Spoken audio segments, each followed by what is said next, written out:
नमस्कार, मैं डॉक्टर पवन कुमार। अलर्क रोग सतर्क दवा। कृपया आप सतर्क हो जाएं, क्योंकि अलर्क रोग की दवा आपकी सतर्कता में है। वह कहावत आपने अवश्य सुनी होगी, सतर्कता हटी दुर्घटना घटी। अलर्क एक बहुत ही पुराना रोग है। यह आयुर्वेद काल का रोग है। यह इतना पुराना रोग है कि जब से मानव सभ्यता का शुरुआत हुई, जब से मनुष्यों ने पशुओं को पालतू बनाना शुरू की, तब से यह रोग चला आ रहा है। जी हाँ, यह है रेबीज। रेबीज का नाम तो आपने अवश्य सुना होगा।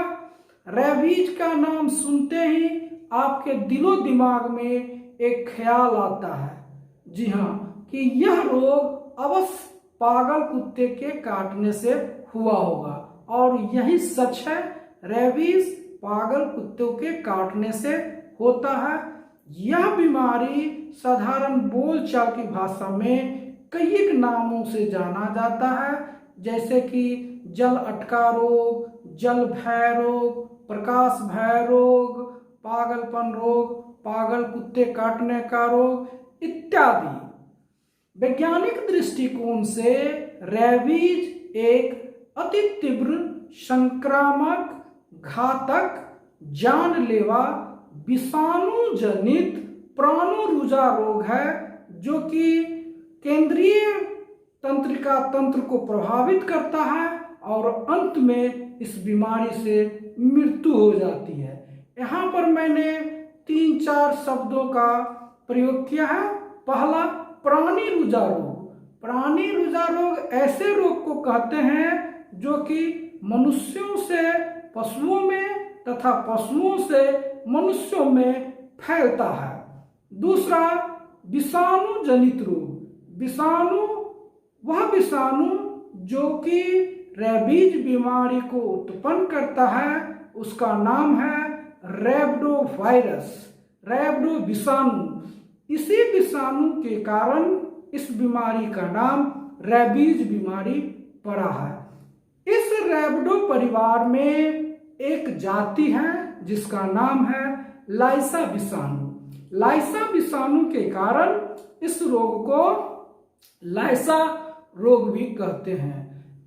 इस लाइसा रोग में 25 प्रकार की उपजातियां हैं, जिसे हम 2 भागों में बांट सकते हैं।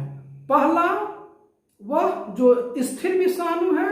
दूसरा, जो स्ट्रीट विषाणु है। स्थिर विषाणु वह विषाणु है जो 6 से 7 दिन के अंतर्गत अपना लक्षण प्रकट करता है, जिसमें कि लार अथवा लार ग्रंथियां प्रभावित नहीं होती है। जबकि स्ट्रीट विषाणु में लार ग्रंथियां प्रभावित होती है और मुंह से लार टपकने लगता है।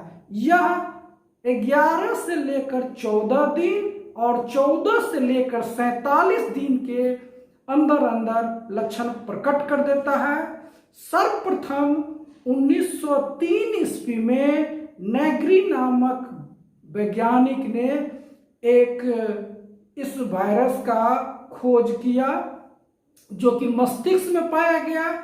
उन्हीं के नाम पर उसका नाम नेग्री बडीज रखा गया। इनसे पूर्व करीब 10-12 साल पहले सन 1892 ईस्वी में बेबस नाम के वैज्ञानिक ने इसे न्यूडल्स के फॉर्म में खोज निकाले थे, जिसे बेबस नूडल्स भी कहा जाता है। यह एक बहुत ही घातक और जानलेवा बीमारी है।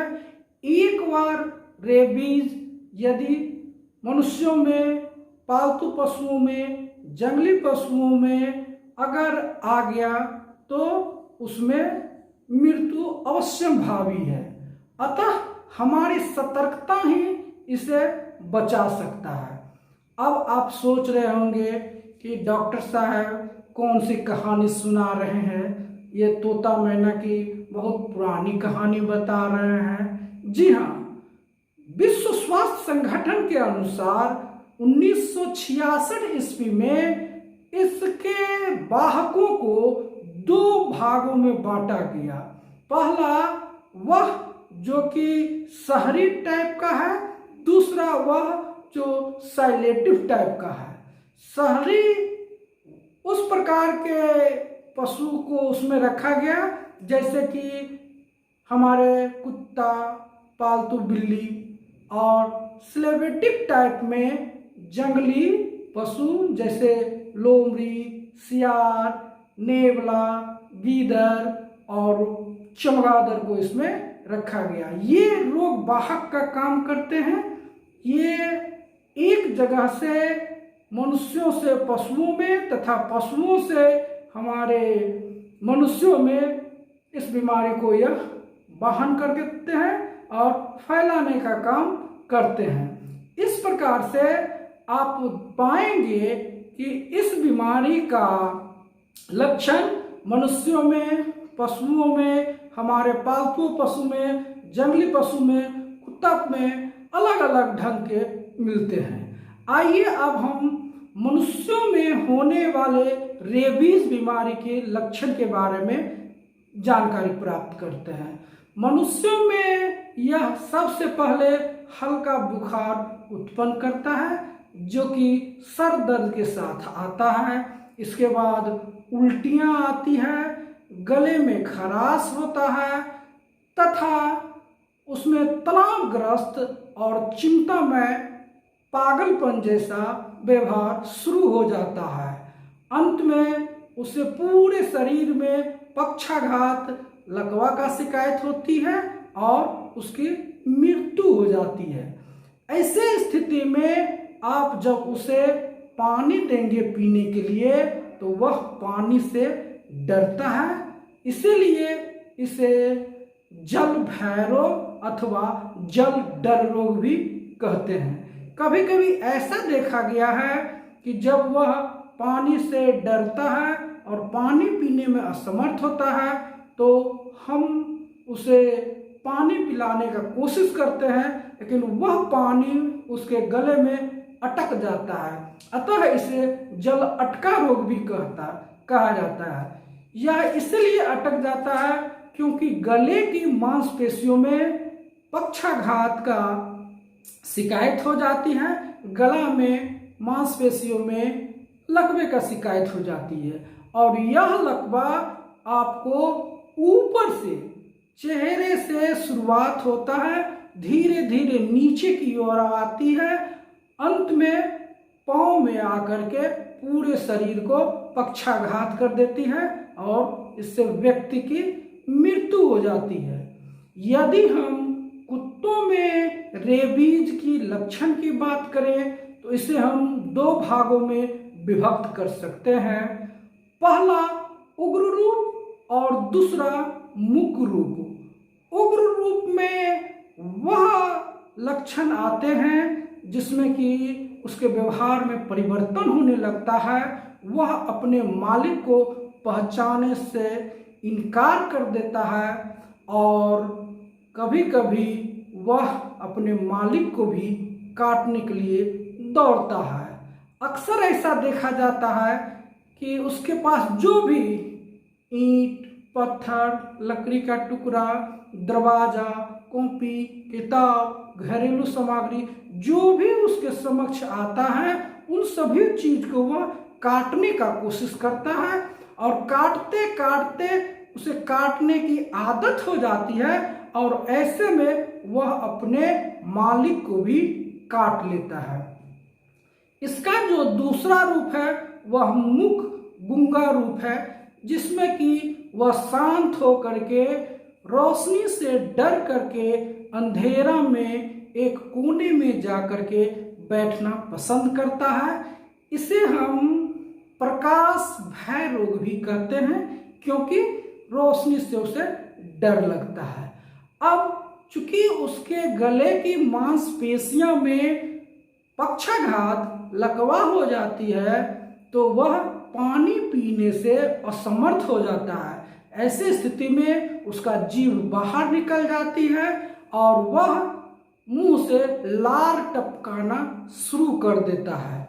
तब उसके मालिक के द्वारा यह अनुभव किया जाता है कि हमारा कुत्ता कुछ दिनों से खाया नहीं है, लगता है कि उसके मुंह में कुछ अटका हुआ है, और वह गलती से हाथ दे करके उसका परीक्षण करने लगते हैं और इसी क्रम में वे रेबीज के शिकार हो जाते हैं।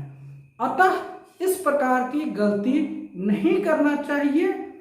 अगर कुत्तों में इस तरह से अंधेरापन से डरना हो, अगर उसे डर लगे तो तुरंत ही पशु चिकित्सक से संपर्क करना चाहिए ताकि समय रहते इस बीमारी की पहचान हो सके और मनुष्यों की जान की रक्षा हो सके। अगर बड़े पशुओं में, हमारे पालतू पशुओं में बात करें तो गाय, भैंस, भेड़, बकरी, सूअर, घोड़ा इत्यादि पशुओं में भिन्न भिन्न प्रकार के लक्षण मिलते हैं।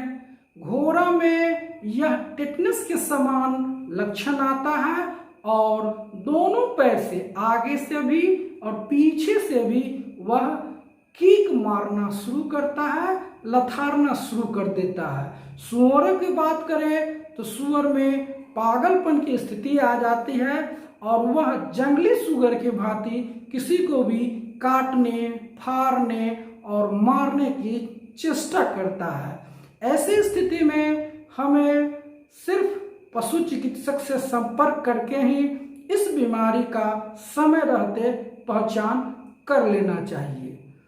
अक्सर ऐसा देखा गया है, भेड़ बकरी में बेचैनी आ जाती है। पागल कुत्ते के काटने पर उसे बेचैनी आ जाती है और वह अपने आँखों को, अपने नाक को, अपने गालों को, अपने थूथुन को वह धीरे धीरे फरफराना शुरू कर देती है, जिससे स्पष्ट रूप से प्रलक्षित हो जाती है कि इसे कुत्ता काटा हुआ है, यह रेबीज की शिकार है।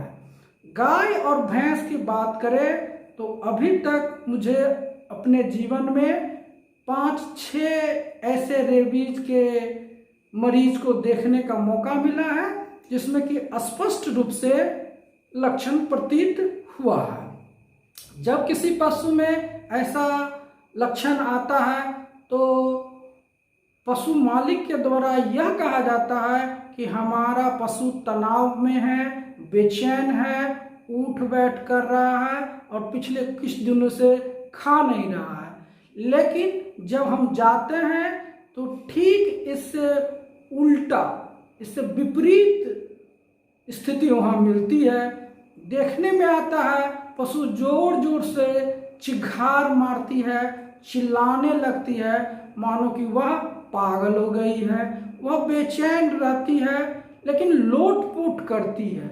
लोटपोट करने से उसके शरीर के दोनों ओर कीचड़, मिट्टी लगा रहता है, जिससे स्पष्ट रूप से पता चल जाता है कि यह कहीं न कहीं पागल कुत्ते के काटा हुआ शिकार है। ऐसा भी देखा गया है कि वह अपना खुट्टा को तोड़ करके इधर उधर भागना शुरू कर देती है।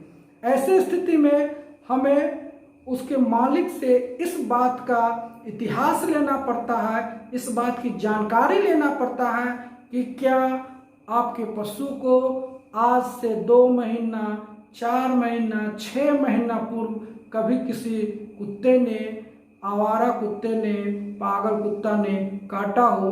तो इस प्रकार के जानकारी से हम इस निष्कर्ष पर पहुंच जाते हैं कि यह रेबीज का शिकार है।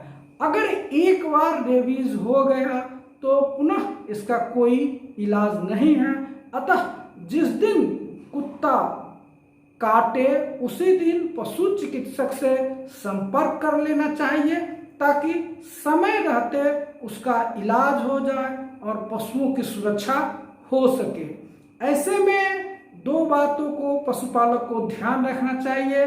पहला यह कि यदि पशुओं में पागलपन, रेबीज का लक्षण आ गया है तो उस पशु को स्वस्थ पशु से अलग करके किसी गाछ वृक्ष में अथवा अन्यत्र स्थान पर 3-4 खुट्टों की मदद से उसे बांधें ताकि वह इधर उधर न भागे और दूसरे पशुओं को अथवा मनुष्य को घात न पहुंचाए, उसे काटने की कोशिश नहीं करे। इन बातों को ध्यान रखना चाहिए। दूसरी यह कि जो भी उसे खाना पीना दे रहा हो वह इस बात को ध्यान रखे कि उसके मुंह में हाथ न डाले, उसके लार के संपर्क में न आवे। इस प्रकार से आप अपने पशुओं को बचा सकते हैं और अपनी सुरक्षा भी कर सकते हैं। चूंकि यह जन स्वास्थ्य से जुड़ा हुआ बीमारी है, इसलिए हमें इसके प्रति जागरूक रहना होगा।